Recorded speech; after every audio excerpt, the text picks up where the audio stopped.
Eto mga guys, luto time na naman tayo. Yan. Ano tawag ng isda na to, Han? Ano tawag ng isda na to? Basta isda. Yan mga guys, oh. Luto tayo ng basta isda, sabi ni Mrs. Yun naman ang bati ho.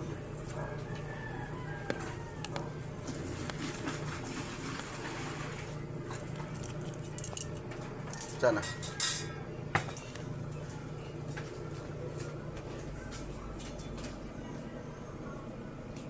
Bati daw mga guys.